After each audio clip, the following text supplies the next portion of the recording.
प्रदेश में शिक्षा मित्रों की समस्याओं से कोई भी अब अनजान नहीं है। हर एक इंसान ये जान रहा है कि शिक्षा मित्र कितनी सारी समस्याओं से जूझ रहे हैं। कितने लंबे वक्त से ये शिक्षा मित्र संघर्ष करते हुए चले आ रहे हैं, लेकिन फिर भी शासन प्रशासन बिल्कुल भी इनकी समस्याओं की तरफ ध्यान नहीं दे रही। हाँ, शासन प्रशासन की तरफ से, अधिकारियों की तरफ से ये आश्वासन जरूर दिया जाता है कि इनकी समस्याओं का हल किया जा रहा है, लेकिन अब ये शिक्षा मित्र भी हताश हो चुके हैं पूरी तरह से और ये सवाल खड़े कर रहे हैं कि आखिर इतने लंबे वक्त से इनकी समस्याओं का हल किया जा रहा है तो अभी तक कोई सुखद परिणाम निकलकर सामने क्यों नहीं आ पाया। और ऐसे में देखने को मिला कि शिक्षक शिक्षा मित्र उत्थान समिति के प्रदेश अध्यक्ष की तरफ से एक मुहिम जारी की गई है, जिसमें पोस्टर अभियान चलाया जा रहा है। उस पोस्टर में शिक्षा मित्रों को लेकर सरकार से अपील की गई है। ये अभियान उत्तर प्रदेश में चल रहा है और इस वक्त शिक्षा मित्रों का साफ तौर पर यही कहना है कि अब बहुत लंबा वक्त हो चुका है। शासन प्रशासन की पैरवी करते हुए, शासन प्रशासन से बार बार ये गुहार लगाते हुए कि उनकी समस्याओं का हल कर दिया जाए। अब एक लंबा वक्त बीत चुका है और अब शासन प्रशासन को एक उचित निर्णय लेना ही पड़ेगा। इस विषय पर अटल टीवी की टीम ने बातचीत की शिक्षक शिक्षा मित्र उत्थान समिति के प्रदेश अध्यक्ष गुड्डू सिंह से, तो उनका इन सारी चीजों पे क्या कुछ कहना था आप भी सुनिए।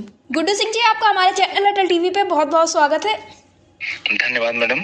गुड्डू सिंह जी, जैसा कि देखने को मिला कि आपके संगठन के द्वारा एक पोस्टर अभियान चलाया जा रहा है, तो ये पोस्टर अभियान किस संदर्भ में चलाया जा रहा है? मैडम, हमारे लोगों में जो हमारे उत्तर प्रदेश में जी लगभग 1,47,000 शिक्षा मित्र हैं जी, जिसमें से 50,000 टीटी उत्तीर्ण शिक्षा मित्र ऐसे हैं जो एनसीटी के सभी मानक पूरे करते हैं एक अध्यापक बनने के जी। और हमारी योग्यता को कहीं न कहीं सामाजिक तौर से या बहुत जगह पे, जैसे आपने देखा होगा कहीं पर या मीडिया पे वो दबाया जाता है। हम लोगों के लिए ये कहा जाता है कि इंटर पास हैं, है ना, ये अध्यापक बनने के लायक नहीं है जी। तो हमारा केवल उद्देश्य ये है कि हमारी जन जन तक ये बात पहुंचाना और हमारे अधिकारियों मंत्रियों तक ये बात पहुंचाना कि कम से कम हम योग्यता रखते हैं शिक्षा मित्र, आखिर उनके साथ कम से कम न्याय हो जी। और जो एक समाज में एक तरह से एक भ्रांति फैला दी गई है जी कि हम योग्यता नहीं रखते हैं, ये तो शिक्षा मित्र सब ऐसे ही इंटर पास हैं, बहुत सारी बातें मतलब कही जाती हैं।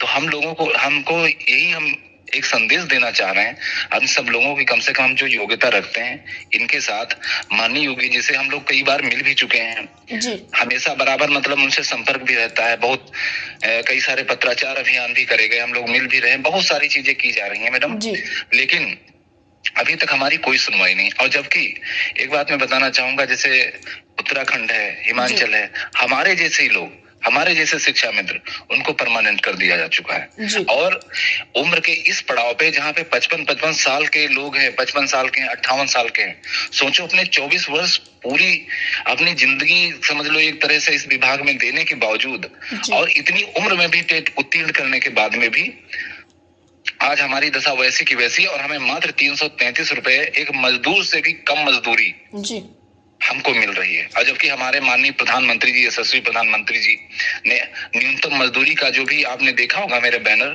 उसमें जो न्यूनतम मजदूरी के मानक तय कर रखे हैं वो भी मुझे लगता है कम से कम न्यूनतम मजदूरी भी वो 24,000 है। हम लोगों को पूरा हम समान काम करते हैं, अध्यापकों को जैसा सारी योग्यता रखते हैं, तब भी हमको एक मजदूर से भी बदतर मजदूरी मात्र 333 रुपए मिलती है। जी गुड्डू सिंह जी, जैसा कि आपने बताया कि मुख्यमंत्री योगी आदित्यनाथ से लगातार आप लोगों की मुलाकात होती रही, तो उनके द्वारा क्या कहा गया? और इसी के साथ आपको बता दें कि मुख्यमंत्री योगी आदित्यनाथ और प्रधानमंत्री नरेंद्र मोदी दोनों लोगों ने ये वादा किया था कि जो शिक्षा मित्र है वो उनका परिवार और उनके लिए कुछ ना कुछ अच्छा बहुत जल्दी किया जाएगा, लेकिन इतना वक्त बीत गया, अभी तक कुछ खास दिखा नहीं है।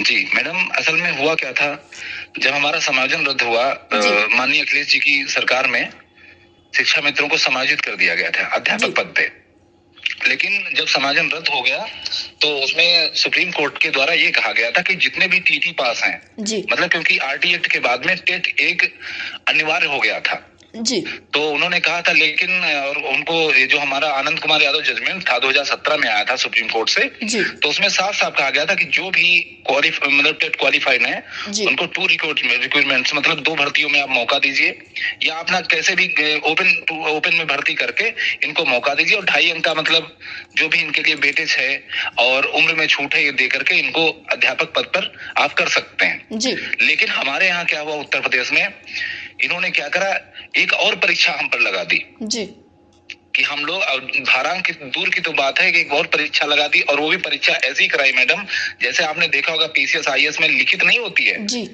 जो वो भी सेकंड पेपर लिखित होता है, यहाँ तो फर्स्ट पेपर लिखित कराया गया।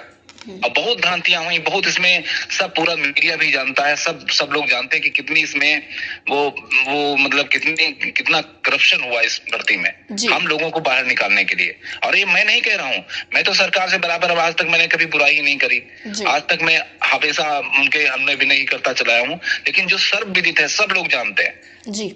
उसके बाद में एक 68,500 की भर्ती, उसमें लिखित परीक्षा कराई गई, उसमें 40-45 इन्होंने पासिंग मार्क रखा जी। इसके बाद फिर क्या हुआ, दूसरी भर्ती जो लोग बच रहे थे, दूसरी भर्ती 69,000 की कराई, तो उसमें क्या करा, कोई पासिंग मार्क नहीं रखा। अब पासिंग मार्क जब परीक्षा उन्होंने करा ली 6 जनवरी को परीक्षा करा ली, और उसके 7 जनवरी को इन्होंने क्या करा, हाई इतना पासिंग मार्क लगा दिया, 60-65 कर दिया जी। कि जैसे जनरल को 97 नंबर लाने थे और जो आरक्षित वर्ग था उसको 90 नंबर लाने थे। जबकि आप भी मैडम देखती होंगी कि जो एक एनसीटी के रूल से जो परीक्षा होती है टेट सीटेट, उसमें भी 60 और 55% का होता है। तो ये कहीं ना कहीं हम लोगों को बाहर करने के लिए ही ऐसा, ना तो मुझे भारांक मिला ना कुछ मिला। तो मेरा यही कहना है कि जैसे अन्य राज्यों में चलो उसमें हमको नहीं इन्होंने करा, या जैसे भी जो परिस्थितियां नहीं, लेकिन अब भी हम कहते हैं कम से कम हमें जीवन जीने का तो अवसर दीजिए। जब हमने अपना पूरा जीवन इस विभाग को दे दिया है और हम सारी योग्यता रखते हैं, झारखंड जैसे राज्यों ने वहां कैटेगरी बांट दी कि भाई जो टेट पास हैं उनको हम ये सैलरी दे देंगे, और जो नॉन टेट है मान लो नहीं कर पाए तो उनको हम ये सैलरी दे देंगे। लेकिन उत्तर प्रदेश में मैडम व्यवस्था जस की तस है। हमारी 7 साल हो गए मैडम, महंगाई कहां से कहां बढ़ गई आप ही देख रहे हो, लेकिन ना तो हमारा कहीं मानदेय वृद्धि हुआ और ना हमें कोई स्थायीकरण जैसी कोई भी व्यवस्था अभी तक माननीय योगी जी से मिल पाई, जबकि वादा दोनों लोगों ने करा था। योगी जी मैं बताऊं आपको, जब सांसद थे तो उन्होंने भी, जब हमारा समाजन रद्द हुआ था, उन्होंने भी वादा किया था। ऑडियो मतलब गोरखपुर में ही उन्होंने अपनी जनसभा में कहा था शिक्षा मित्रों के सामने कि आप चिंता न करिए, हम आपके लिए जो भी हो सकेगा करेंगे। जी गुड्डू सिंह जी, अब आप लोगों का अगला कदम क्या होगा? इसी के साथ मैं आपसे जानना चाहूंगी, ये जो पोस्टर अभियान चल रहा है ये पूरे उत्तर प्रदेश में चल रहा है या सिर्फ कुछ जिलों में चल रहा है?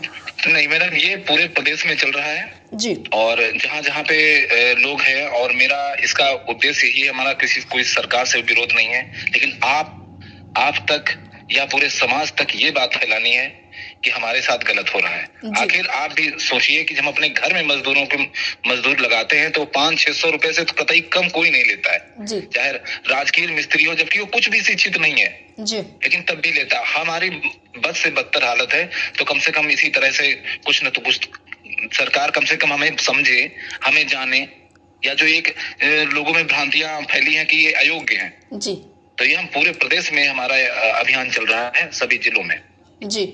गुड्डू सिंह जी, अडर टीवी से जुड़ने के लिए धन्यवाद। धन्यवाद।